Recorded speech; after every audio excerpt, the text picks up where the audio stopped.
ندعو إلى الله لننشر الخير في الكون الذي حار.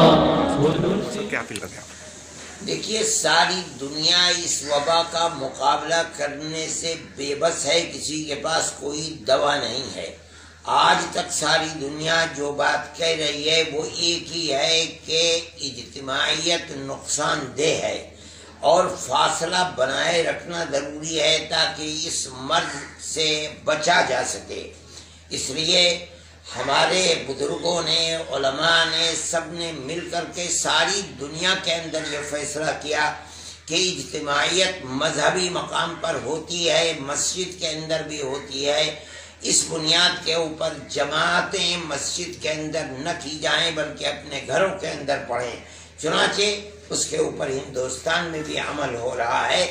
اب سامنے رمضان کا مہینہ ہے جو بڑی خیر و برکت کا مہینہ ہے، اور مسلمان اللہ کی رحمت اور اس کی مغفرت کو حاصل کرنے کے لیے رمضان میں اجتماعیت کرتے ہیں اور مسجدوں کے اندر مجمع ہوتا ہے۔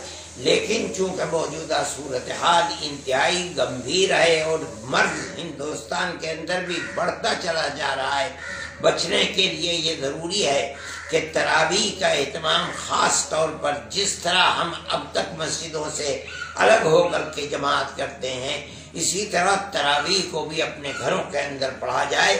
مسجد کے اندر صرف امام اور مؤذن اور زیادہ سے زیادہ 2-3 آدمی اگر پڑھ لیتے ہیں کوئی حرج کی بات نہیں ہے، چاہے تراویح علم تر کیف سے پڑھنی پڑے یا پورا قرآن اگر کوئی حافظ ہے تو وہ پورے قرآن کو پڑھے، لیکن اجتماعیت کے ساتھ نہیں، ورنہ اس مرض کے اوپر قابو پانا بڑا مشکل ہے۔